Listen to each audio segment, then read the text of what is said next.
और अब भारतीय जनता पार्टी के एक बार फिर से उम्मीदवार बनाए गए आजमगढ़ लोकसभा सीट से दिनेश लाल यादव उर्फ निरहुआ, जो भोजपुरी फिल्म स्टार ही नहीं, भोजपुरी फिल्मों के सुपर स्टार हैं। निरहुआ पर्चा दाखिला कर चुके हैं। आज अंतिम दिन नामांकन के दिन आए थे। बड़ा लेट से आपका इस बार नाम अनाउंस हुआ, क्या बात है? जनता तो मान रही थी आप ही लड़ने वाले, लेकिन नाम बड़ा देरी से आया। नहीं, इतना तो कुछ देर नहीं था। हम लोगों से देर तो हमारे जो विपक्ष में है उनका बल्कि ज़्यादा देर आया, आज आया उनका। हम लोग का तो कल ही आ गया था, कल क्या परसों ही आ गया था। तो एक बार हम लोग जानना चाह रहे थे आजमगढ़ में लोगों से कि उनकी क्या इच्छा है, यहाँ के संगठन से भी और यहाँ की जनता से भी। तो सबका मन बना तो फिर पार्टी ने मुझे उतार दिया। पर हम लोग सोच रहे थे कि अगर यहाँ के संगठन का, जनता का कुछ और मूड होगा तो हम लोग किसी और को भी लड़ाएंगे। पर सबका मन था कि मैं ही आऊँ, तो फिर मेरे पार्टी ने मुझे ही भेज दिया। पिछली बार जब 2019 का आपने लोकसभा चुनाव लड़ा था, समाजवादी पार्टी के राष्ट्रीय अध्यक्ष अखिलेश यादव सपा बसपा गठबंधन के उम्मीदवार थे। बावजूद इसके ये माना गया कि भारतीय जनता पार्टी की तरफ से आपने बहुत मजबूती से चुनाव लड़ा। इस बार वो गठबंधन अलग अलग है, दोनों के कैंडिडेट सामने हैं और अखिलेश यादव भी नहीं है, उनके छोटे भाई आपके सामने उतारे गए। जी, पिछली बार का जो समीकरण था बिल्कुल अलग था और इस बार बिल्कुल अलग है। इस बार हम ये कह सकते हैं कि अब बराबरी की लड़ाई है। जो यहाँ का समीकरण है, जिस तरह की यहाँ पे वोट की राजनीति होती है, उस हिसाब से भी अगर देखा जाए तो अब बराबरी का मुकाबला है। पर भारतीय जनता पार्टी के साथ प्लस ये है कि आजमगढ़ के लोग उपचुनाव में भारतीय जनता पार्टी को इसलिए भी जिताना चाहते हैं कि उन्होंने एक मौका दिया था अखिलेश जी को, 3 साल में उन्होंने छोड़ दिया। तो अब जनता खुद कह रही है कि हम लोग जो है अब भारतीय जनता पार्टी के साथ जाएंगे और देखेंगे कि सरकार हमारे लिए कितना अच्छा करती है। आप भोजपुरी के सुपर स्टार हैं, भोजपुरी बेल्ट है ये, और आपके आने से पहले ही आपने गाना यहाँ बड़ा फेमस हो गया, अखिलेश यादव जा रहे हैं, निरहुआ आजमगढ़ से सटल रहे, क्या बनाया था? हाँ, वो कुछ ऐसा था कि हम लोग आए थे जब आजमगढ़ में और पता करने लगे कि क्या चल रहा है, तो पता चला कि उनका तो कोई कैंडिडेट अभी तक अनाउंस हुआ नहीं है और वो तो छोड़ के गए। 3 साल में उन्होंने तो कुछ किया नहीं। अब उनके छोड़ के जाने की वजह से फिर चुनाव आया, फिर आचार संहिता लग गया, फिर अब 2 महीना और कुछ काम नहीं, फिर नहीं होगा। तो हम लोगों ने कहा कि ठीक है, इस पे तो गाना बनना चाहिए। तो तो हम लोगों ने गाना बना दिया था।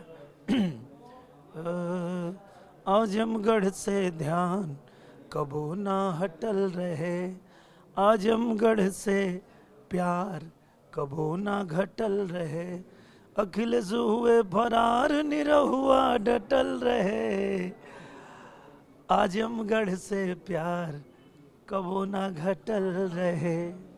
एक बात ये कही जा रही है दिनेश लाल जी कि आजमगढ़ लोकसभा उपचुनाव को जीतने के लिए भारतीय जनता पार्टी कुछ भी करेगी, क्योंकि इसको प्रतिष्ठा का प्रश्न बना लिया। अखिलेश यादव ने सीट खाली की है और आप एक मजबूत कैंडिडेट के तौर पर हैं।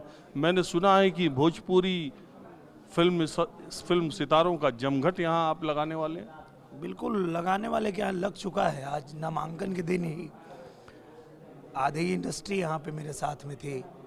पवन सिंह जी थे, आम्रपाली दुबे जी थी, प्रवेश लाल यादव थे, ऋचा दीक्षित थे, मनोज सिंह टाइगर जी थे, प्रकाश जैस जी थे, सुशील सिंह जी थे, तो स्मृति सिन्हा जी थी। तो हम लोगों ने जब ये कहा कि आज हमारा नामांकन है, तो यूपी में जितनी शूटिंग चल रही थी वो तो लगभग सब लोग आ गए। और बाकी जो जैसे हमारे बड़े भैया रवि किशन जी हैं, मनोज तिवारी जी हैं और जो बाकी स्टार्स हैं, वो लोग जो कि अभी मुंबई में हैं, तो उनके लिए एक अच्छी प्लानिंग हम लोग करेंगे कि वो लोग भी आए और आकर के, चूँकि सबका घर इधर ही है, किसी का आजमगढ़, किसी का गाजीपुर, किसी का जौनपुर, किसी का बनारस, तो सब लोग इसी बेल्ट के हैं। तो सबका प्रभाव है और सब लोग चाहते भी हैं कि कम से कम इस बार हम लोग यहाँ कमल खिला सकें, तो ज़रूर सब लोग आएंगे। तो हिंदी पट्टी में आजमगढ़ लोकसभा उपचुनाव बहुत दिलचस्प होने वाला है। अगले 17 दिनों तक निरहुआ, धर्मेंद्र यादव, गुड्डू जमाली और तमाम नेता अभिनेता इधर आते रहेंगे और मैं रोज का मीटर अप डाउन जो होता रहेगा, माहौल क्या है मैं लेकर हाजिर होता रहूंगा। अब मैं आपको तीसरे उम्मीदवार से मिलाता हूँ। आप जनता क्या कह रही है, क्या माहौल है? माहौल यहाँ समाजवादी का गढ़ रहा है, समाजवादी हो जाएगी यहाँ से। क्या नाम है आपका? रमाश्री यादव। यही तो मुश्किल है। मुश्किल क्या है, जो फैक्ट है वो बता रहा हूँ। मैं ये कह रहा हूँ कि खाली जातिवाद पर चुनाव होगा। नहीं, हाँ, जात बात पर नहीं होगा, मुद्दा पर। तो क्या मुद्दा? अरे बहुत कुछ किए हैं, मुलायम सिंह यादव, अखिलेश यादव, ये लोग बहुत किए हैं आजमगढ़ के लिए। कहो। बीजेपी। हाँ? बीजेपी कैसे? मुद्दा है, काम है, महंगाई कुछ नहीं है, महंगाई है ये नहीं? कुछ नहीं है, सबसे बड़ा महंगाई कुछ नहीं है। क्या महंगाई है? महंगाई डीजल पीजल काम कितना हो रहा है? इतना काम 3 अखिलेश सरकार थी पैसा है यहाँ, ये मंदिर सब लोग कब्जा करके बैठे हैं, माफिया डान। गुंडाई तो खत्म हो गई। गुंडाई खत्म हो गई, गुंडाई खत्म हो गई। जो लात खाते थे वही जेल जाते थे, जो गोली खाते थे वही जेल जाते थे, और जो मारते थे वो थाना में बैठ के दलाली करते थे। मंत्री विधायक लोग बैठ करके टेम्पू बंद कराते थे कि टेम्पू बंद कर दीजिए। मंत्री जी बलराम जी, हवलदार यादव जी, ये टेम्पू बंद कराने का काम होता है कि मंत्री विधायक खड़ा होकर के टेम्पू बंद करावे?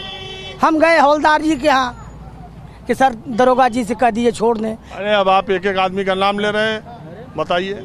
अब वो कहे कि अरे कहे का उनमें साहब, अब चल जाओ उनके सामने कह दें दरोगा जिसे हवलदार जी, मंत्री मुलायम के सामने हम कह दें कि है कहले हम कहीं। अरे साहब नाव का हमारा नाम संजय सिंह है। यही तो मुश्किल है। मुद्दा यही है, मुद्दा तो यही है। और ऊपर हम सबसे जब नाम पूछेला तो लोग कहला यार ये रिपोर्टर सबका नाम पूछला, नामों से तो क्लियर हो जाता है। क्लियर हो जाएगी, ठीक है।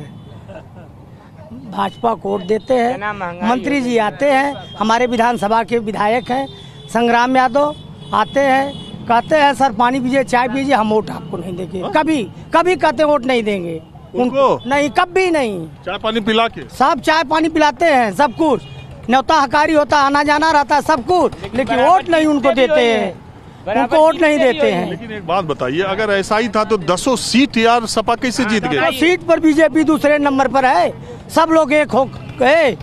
हरजन बस्ती में रुपया बटी, तब वो तो बसपा नहीं जीती। तब बसपा रुपया बट गई, सपा वाले बांटा तो कहाँ से बसपा जीती? रुपया सपा मंत्री बांट रहे हैं, मंत्री सपा जीती। भाजपा वाले खाली फूल बांटा तो। भाजपा वाले फूल क्या करे, तब भी तो 10 सीट पर बीजेपी दूसरे नंबर पर है। ये मुलायम का गढ़ माना जाता है। मुलायम में नहीं गड़बड़ी है, चमचों में गड़बड़ी है। अखिलेश में नहीं गड़बड़ी है, उनके चमचों में गड़बड़ी है। टेम्पू बंद कराने का काम करते हैं मंत्री विधायक। आप बताइए भैया। इस बार बीजेपी यहाँ से जीतेगी। बीजेपी का कहीं नामो निशान नहीं। अरे बीजेपी जीतेगी, विकास का काम कर रही है, बढ़िया काम कर रही, सुशासन है, जहाँ आम जनता खुशहाल है। हाँ अभी तो टीका लगाए, तो टीका तो योगी बाबा का टीका है, योगी बाबा का, ये बुलडोजर बाबा का टीका है। आप बताए भैया, आपको युवा है, बताओ। बीजेपी आ रही है, विकास के मुद्दे पर चुनाव होगा। इस बार बीजेपी आएगी, बिल्कुल विकास के मुद्दे पे चुनाव होगा। सुशासन चल रहा है, सुशासन है बिल्कुल, और गुंडागर्दी बिल्कुल खत्म है। आज देखिए मार्केट में पूरे रोड पे गुंडे लोग अपने ठेले वगैरह सब लगा। आज देखिए पूरी शांति के साथ लोग मार्केट में आ रहे हैं और जा रहे हैं। आप बताइए। नमस्कार। क्या सवाल है? अरे यही चुनाव है, हम तो जानते हैं, गांव देहात के लोगों से बात करते हैं। आपको देखता हूँ। अच्छा, चलिए आपको बहुत शुक्रिया। तो हम तो गांव देहात में राह चलते सड़क पे जो लोग मिलते हैं ऐसे ही बात करते हैं और ये पूछते हैं कि माहौल क्या है। माहौल भाजपा जीतेगी, भारतीय जनता पार्टी जीतेगी। बसपा का क्या? अब बसपा तो काम खत्म हो गया, जान ही रहे हैं सारी लोग। बटरा की बसपा की जो गठरी थी ना, जातिवाद की, अब छिटक गई है। जातिवाद की जो गठरी थी वो छिटक गई है, सब लोग इधर उधर हो गए हैं। जातिवाद पे तो वोट होता है, यादव बाहुल्य क्षेत्र है यहाँ, और यहाँ सपा का गढ़ है। हम खुद बीजेपी के वोटर हैं, लेकिन यहाँ सपा जीती है क्योंकि यहाँ मुस्लिम और यादव वोट ज्यादा हैं। तो आपकी तो मुस्लिम शाह आलम भी लड़ रहे हैं ना? कोई फर्क नहीं पड़ेगा, मुस्लिम टोटल वोट सपा को ही देंगे। सपा को आप भी बोलेंगे? क्या बोले सर, बीजेपी यहाँ जीतेगी क्योंकि इसका शासन अच्छा है। और ज्यादा मैं नहीं कहूँगा, अखिलेश यादव यहाँ जीतते हैं और हार भाग जाते हैं, यह कोई मतलब की बात हुई नहीं। हम ब्राह्मण हैं, वोट अखिलेश को दिए थे, लेकिन जीत कर यहाँ से भाग जाना ये कोई स्टेज नहीं है कि नाच आई और नाच चली गई। जीते आप तो यहाँ रहिए ना। अरे तो विधानसभा भी जीत गए थे, एक रखना था। कर भागना क्या बात है, आप यहाँ के हैं, आपको हम लोग ठाकुर ब्राह्मण यादव सब लोग वोट दिए हैं, लेकिन फिर यहाँ से भाग क्यों जाते हैं? इस बार जातिवाद पर होगा वोट, किस पर होगा? जातिवाद तो यहाँ आजमगढ़ में कूट कूट के भरी है, लेकिन जो शिक्षित हैं, जो कायदे के लोग हैं, इससे हट के वोट देंगे। और आप बताइए। हम बता रहे हैं, ये जो निकम्मी सरकार है इसको जड़ से उखाड़ कर हम लोग फेंकने के लिए तैयार बीजेपी को, और हम लोग अखिलेश और मुलायम के साथ रहेंगे, लड़ाई लड़के दिखा देंगे। क्या ना होता? बंसलाल यादव।